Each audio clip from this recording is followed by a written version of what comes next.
Welcome back, friends, to the Thursday, March the 9th edition of our video podcast with Steve Autrey at Denver United Methodist Church, Paul Thompson at Huntersville United Methodist Church. We have been working together collaboratively through this Sermon on the Mount, Jesus' Sermon on the Mount from the Gospel of Matthew 5, 6, and 7. And today we've arrived at a place where Jesus really talks about what happens that we perform our duties and when we are who God calls us to be. And I just think there's a real difference. So, Steve, why don't you lead us and talk about what you got there? Well, so this is a translation of the Bible. It's not a paraphrase. Contemporary translation done by N.T. Wright. You know, you've probably heard us talk about N.T. Wright. He's a great resource for pastors and lay people alike in his writing. His podcast, by the way, is called Ask N.T. Wright Anything. And it's, believe it or not, he's a little more knowledgeable than even me and Paul. But he's a New Testament theologian. He's ordained clergy person in the Anglican tradition, has been a former bishop of Durham, I believe. In other words, he's kind of a big deal in the whole theological world. He may be the most prominent scholar or theologian of our time. Right now, yeah, I would say so. And he's accessible, and that's part of what you can read what he writes without a whole lot of trouble. But this is his translation of the New Testament, and one of the things when you're reading the New Testament, or any of the Bible, the Old Testament as well, is to have a couple of different versions. Because the translation process from the original language into English is, translators have to make decisions. And it doesn't always correspond one-to-one. And there are many concepts in Greek that are hard to express in English. And it would be true if you went the other way too. Right. Different ways of thinking, different ways of expressing ideas. So this is from N.T. Wright's, his attempt to translate from the original language into a modern rendering. And he writes, and I'm going to read Matthew 6, and I think I'll go all the way up to through verse 6. When you are practicing your piety, mind you don't do it with an eye on the audience. Otherwise, you won't have any reward from your Father in heaven. So when you give money to the poor, don't sound a trumpet in front of you. That's what people do when they're just play acting in the synagogues and the streets. They do it so that people will be impressed by them. I'm telling you the truth. They've received their reward in full. No, when you give money, don't let your left hand have any idea what your right hand is up to. That way your giving will be in secret. And your Father who sees in secret will repay you. When you pray, and I really like this phrase here, you mustn't be like play actors. They love to pray standing in the synagogues and on street corners so that people will notice them. I'm telling you the truth, they have received their reward in full. No, when you pray, go into your room, shut the door, and pray to your Father who is there in secret, and your Father who sees in secret will repay you.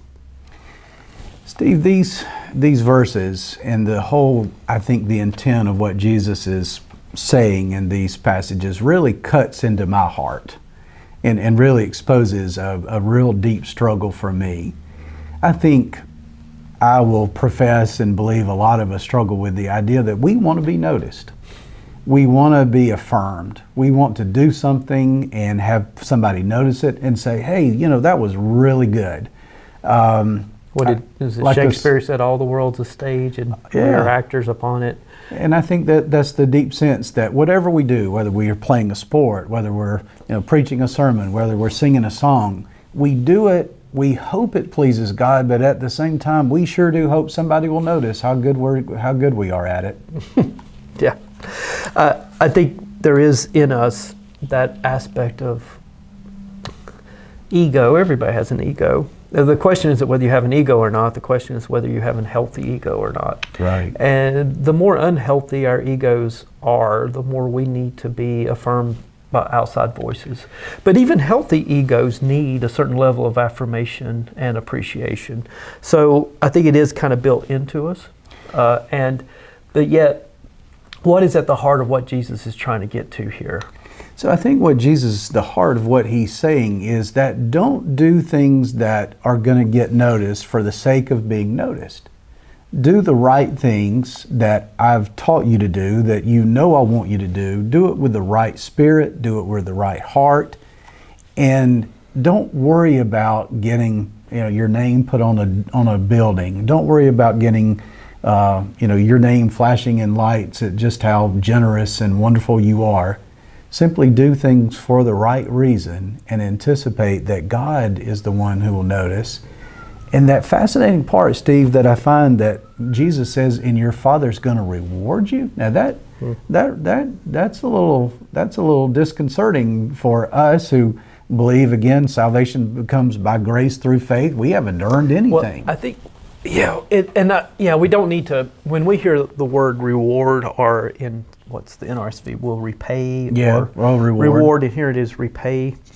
It has to be in context of what the reward, those who, I guess the Pharisees is who he's talking about here.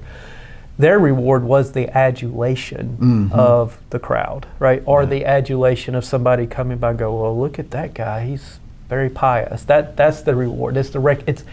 They got their recognition then. So reward maybe is connected to recognition. And what this is saying then would be, the one who rewards you, or the one who will give you the recognition, will be God. It's not I don't think your bank account's going to go up because you pray the right way. As a matter of fact, it could be the direct opposite. The reward or the repayment is that you'll be seen and known by God. Yeah, that's the reward, and that's the reward we should be seeking, is to be seen and known by God in the right way. Well, the context of what Jesus is talking about in the Sermon on the Mount is the kingdom of God, the kingdom of heaven, as Matthew refers to it. It is clear that Jesus is establishing, as you have said in previous podcasts, the nature of this new constitution of this kingdom that God is establishing in Jesus Christ. What does it look like? What are the ways we behave? What are our characteristics? What defines us? And so in teaching us about this new kingdom, Jesus is making it clear that it is not about making a name for ourselves at the expense of what this new kingdom is. It is always about glorifying the God who is fully present in this kingdom is with us. Yeah, and that's our primary relationship.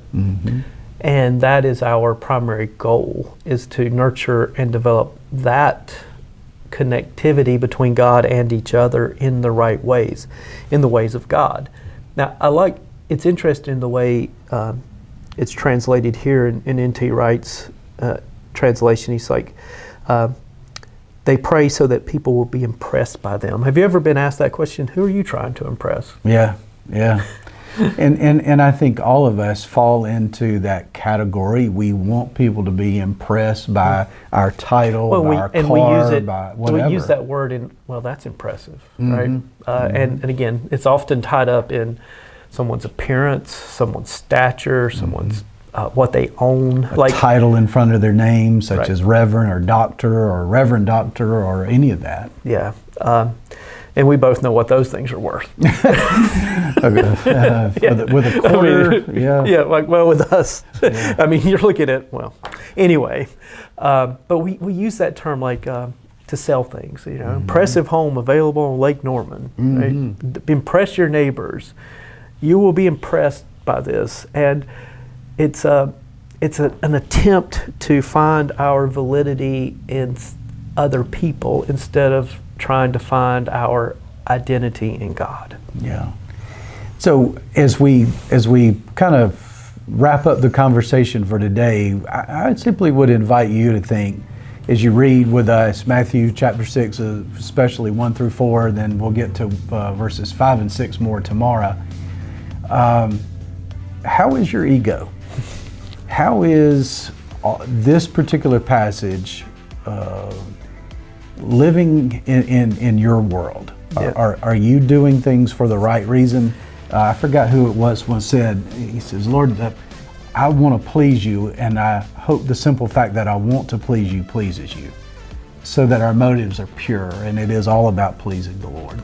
Well, and that kind of corresponds with that question of, I mean, and this isn't in a sarcastic way, but who are we trying to impress? Yeah. Because the more we try, and if we get that reward, what is that reward? it's nothing. Right. So thank you for joining us today. We surely look forward to seeing you tomorrow, and thank you always for your time. Thank you.